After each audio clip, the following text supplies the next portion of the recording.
mi nombre es Nidia María, soy psicóloga. He trabajado especialmente en lo que tiene que ver con víctimas de abuso sexual y maltrato, violencia de género. La parte confidencial hace parte de uno de los requerimientos en psicología más esenciales para poder ejercer la profesión. Si no se tiene eso, pues definitivamente es imposible realizar una profesión como la psicología, porque tiene que ver con las personas directamente, la vida de cada persona, y eso se maneja de manera demasiado respetuosa, responsable, haciendo uso de todo lo que tiene que ver con la ética profesional del profesional en sí y de la persona. ¿Sí? Hay una parte que es muy importante, que puede llegar esa ética profesional a ser como un poco interrumpida cuando el paciente o la persona, la usuaria, manifiesta deseos suicidas o manifiesta sus deseos o su intención de atentar contra la vida de otra persona. En esos dos aspectos únicamente el secreto profesional puede verse permeado un poco. De lo contrario, hay que guardar absoluta reserva con las confesiones y la confianza que los pacientes depositen. Y la siguiente pregunta sería, ¿bajo qué circunstancias consideraría necesario romper la confidencialidad y cómo lo comunicaría al paciente? Teniendo en cuenta la respuesta anterior, solo en casos donde la vida de una persona esté en peligro, también habría que manifestar a esa persona lo que está sucediendo y pues las consecuencias de lo que podría pasar. Entonces hay que actuar de manera rápida, inmediata y tener total responsabilidad con la información que se recibe de esa persona. Sí, después. Bueno, ¿qué paso sigue para establecer y mantener límites claros con sus pacientes? Bueno, hay que tener algo, y es generar un sentimiento empático con las personas. Cuando usted genera empatía con un paciente, también puede a partir de ahí poner unos límites. Entonces ya esos límites ya no van a ser tan rigurosos como si no se generara ese preámbulo, ese preludio de confianza, de cariño, de cercanía con un paciente. ¿Cómo se asegura de trabajar solo en áreas en las que tiene competencia profesional? ¿Cómo se asegura de trabajar solo en áreas en las que tiene competencia profesional? Bueno, yo pienso que la psicología es una profesión que, como les mencionaba hace un momento, tiene que ser más una vocación. Entonces pienso que hay que ir más allá de lo que simplemente exige un pensum universitario, ¿sí? Unos semestres. Hay que ir más allá porque las personas no tienen un límite ni son cuadradas. Las personas son una mente holística, es algo complejo. Entonces, donde se requiera y como se requiera, hay que actuar. Entonces, no simplemente detenerse uno y conformarse con lo que aprendió, sino ir más allá siempre, dar un poquito más. Ok. ¿Qué haría si un paciente necesitara un tipo de intervención o terapia por la cual usted no está capacitada? Lo idóneo es que se remita, ¿sí? Y se canalice directamente hacia otro profesional de salud mental que esté en las condiciones adecuadas para atender a ese paciente. Siguiente. Ok, entonces, ¿qué haría si identificara un conflicto de interés entre sus responsabilidades profesionales y sus intereses personales? Yo siempre he pensado que uno debe ser totalmente sincero y leal con los principios y valores que uno tiene. y saber que una cosa no tiene que ver con la otra. Es decir, en mi caso personal, yo soy muy transparente y muy fiel a ese pensamiento. Entonces, siempre va a primar en mí el bienestar de las personas, que los intereses laborales o económicos siempre que estén por encima de un servicio, de una ayuda a un paciente, no siempre va a ser descartado. Primero, la atención y la ayuda a las personas. ¿Cómo equilibra el bienestar de sus pacientes con las responsabilidades sociales y legales que podrían surgir en algún caso? Para eso hay que tener mucho conocimiento del tipo de paciente que se está tratando, que se está interviniendo. Y hay que saber hasta dónde uno puede llegar con esa persona. Hay que tener un conocimiento del diagnóstico y de la historia clínica, de todo lo que tiene que ver con el paciente, para poder hacer un excelente trabajo. Si no se tiene conocimiento de la persona, de sus problemas, de lo que estamos enfrentando, puede uno llegar a incurrir en cometer errores, en de pronto afectar en vez de ayudar a la persona. ¿Cómo actúa si se da cuenta de que ha cometido un error en su trabajo con un paciente? Inicialmente, hablar con esa persona de manera sincera, ¿sí? De manera profesional. Depende del tipo de error que se haya cometido, se miran como las acciones a tomar. ¿Sí? Si de pronto no es lo mismo que yo lo haya encasillado en una esquizofrenia o en un trastorno bipolar o en algo a que le haya dicho no, simplemente tiene una ansiedad o tiene pánico o tiene, ¿sí? Entonces depende del tipo de error, hay que mirar los hechos o las acciones que toca seguir. ¿Qué políticas o procedimientos sigue para corregir errores y garantizar el bienestar del paciente? Yo siempre he sido muy distante a veces de las normatividades, porque lo encasillan a uno y no lo dejan como ser en su profesión, ¿sí? Trato más bien de siempre ver la parte de la humanidad en los pacientes y esa parte intercalarla con lo que yo pueda ayudarle y darle a ese paciente. No siempre es que si llega a este caso, entonces usted debe actuar así, decirle esto, no. Hay que dejarlo ser para realizar un buen trabajo. Hay que darle el espacio, la confianza, el cariño, como el apoyo que necesita una persona sin estar pegado justamente ni a autores, ni a textos, ni a normatividades así justo que nos obliguen a actuar de cierta manera. Doctora, muchísimas gracias. Esas eran las preguntas que le teníamos y muchísimas gracias de verdad por colaborarnos ahí. A ustedes muchísimas gracias por tenerme en cuenta. Saben que cualquier cosa a la orden y... Listo, mi nombre es Álvaro Andrés Silva Amado, en mi profesión soy psicólogo profesional, también soy especialista en psicología clínica y de la salud y magíster en intervención psicológica en niños y adolescentes. La primera pregunta. Bueno, entonces sería, ¿cómo maneja la confidencialidad de la información de los pacientes en su práctica? Pues siempre me rijo por el principio de la confidencialidad que nos habla pues nuestra profesión y también el Colegio Colombiano de Psicólogos.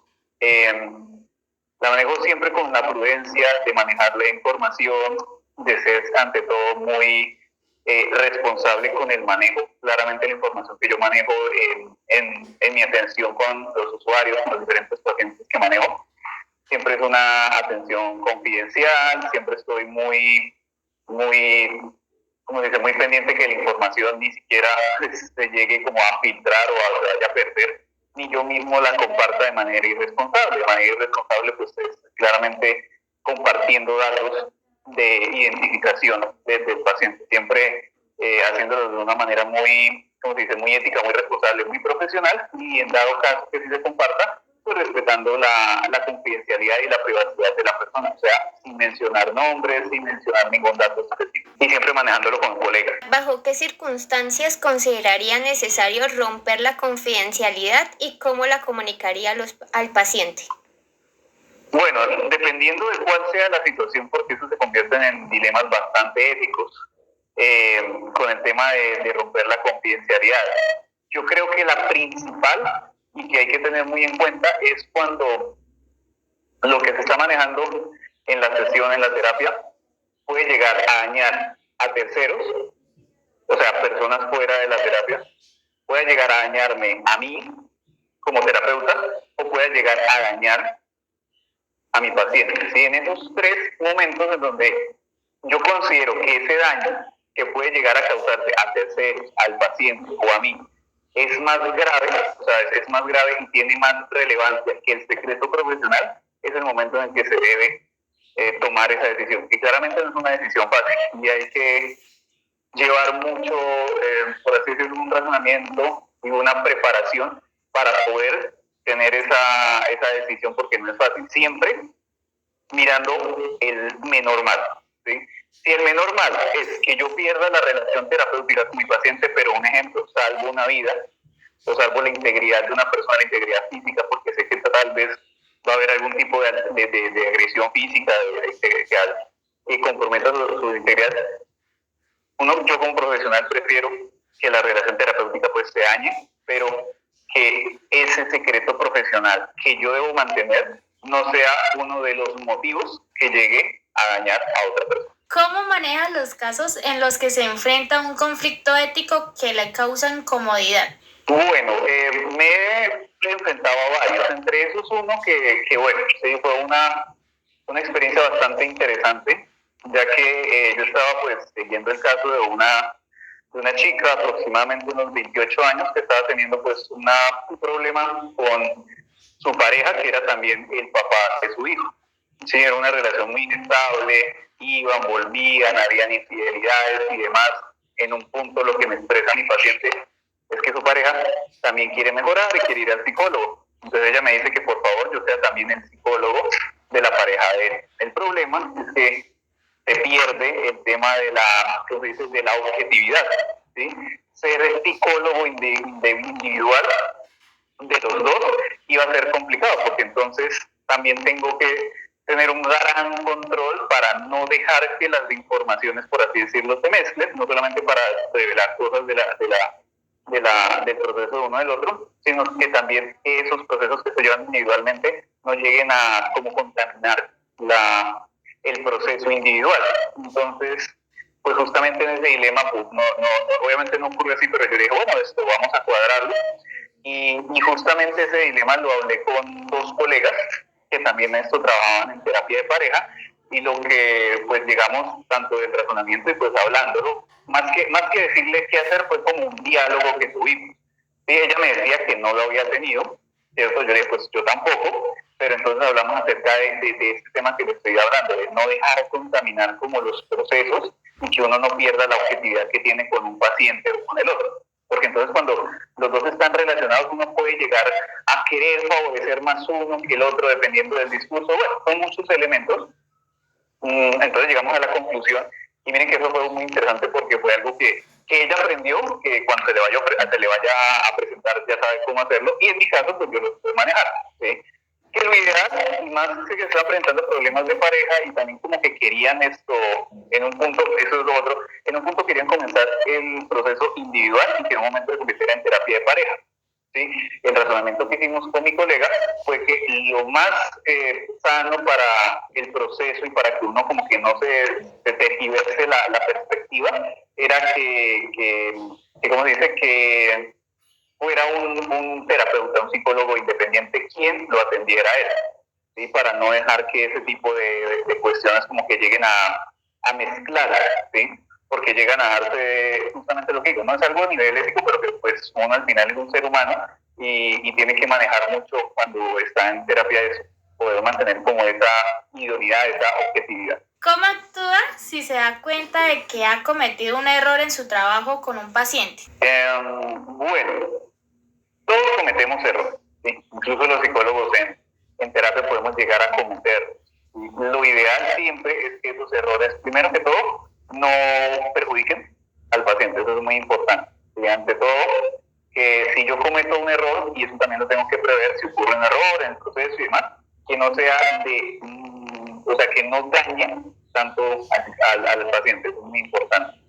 Y si se dan esos errores, lo principalmente, y es algo que también se le puede enseñar al paciente, es entenderlos como una oportunidad, primero para aprender, ¿sí?, de cosas que pueden fallar. En la vida existen un poco de cosas que puedan fallar, entonces también uno lo puede experimentar, el paciente lo puede experimentar, y eso también puede servir como ejemplo. Primero para eso, y segundo, para aprender y para mejorar, ¿sí?, para poder entender que esos errores no solamente se aprenden, sino que se pueden llegar a tomar mejores decisiones en el futuro, que no residan constantemente en errores. ¿Qué políticas o procedimientos sigue para corregir errores y garantizar el bienestar del paciente? Bueno, pues políticas, digamos que en este aspecto siempre nos regimos por el manual deontológico con respecto al accionar del psicólogo, ¿sí? Siempre que se ocasiona o se da un error de una forma u otra, no solamente se debe pues aprender, mejorar, sino también hacer cierta forma de reparación. Y esa forma de reparación pues no siempre tiene que ser algo físico, material o un intercambio, digamos así, monetario, sino lo que justamente estábamos hablando, una manera de reconocimiento. Se aprende, se mejora, pero entonces también se reconoce y se da la oportunidad, se abre el espacio de, por así decirlo, subsanar, ¿sí?, de sanar ese error que llegó a dar. Eso digamos que es el flujo normal, entendiendo y comprendiendo cómo funcionan las normas que la ética profesional de los psicólogos en Colombia nos da desde el Colegio Colombiano. Listo, profe, muchísimas gracias. Bueno, mi nombre es Laura Juliana Celas Anaya, yo soy psicóloga, especialista en psicología clínica y de la salud, y estoy esperando mi cartón de la maestría de psicología de salud. Primera pregunta. ¿Cómo maneja la confidencialidad de la información de los pacientes en su práctica? Bueno, nosotros tenemos un código ético que es el que nos dice pues cómo debemos trabajar, y la confidencialidad, pues lo primero es que siempre se debe firmar un consentimiento informado, donde se da como todas los objetivos, todos los reglamentos internos que uno dentro de la sesión lleva. Aparte, pues la confidencialidad es cuando uno está estudiando y le enseñan qué cosas definitivamente se pueden decir o qué cosas definitivamente no se pueden decir. Pero yo creo que siempre eso tiene mucho que ver, por eso uno ve ética, porque tiene mucho que ver con lo que a uno le enseñaron desde la casa, pero si uno no lo aprendió en la casa, pues en ética uno lo debe aprender. Es decir, en este caso creo que ustedes están viendo ética, y ahí es donde le dicen a uno qué se puede hacer y qué no se puede hacer, y uno tiene que saberse el código, porque el código le dice a uno qué se puede y qué no se puede. Yo siempre digo que eso viene de casa. Entonces, por ejemplo, si a mí desde mi casa me enseñaron a que robar es bueno, pues yo voy a robar.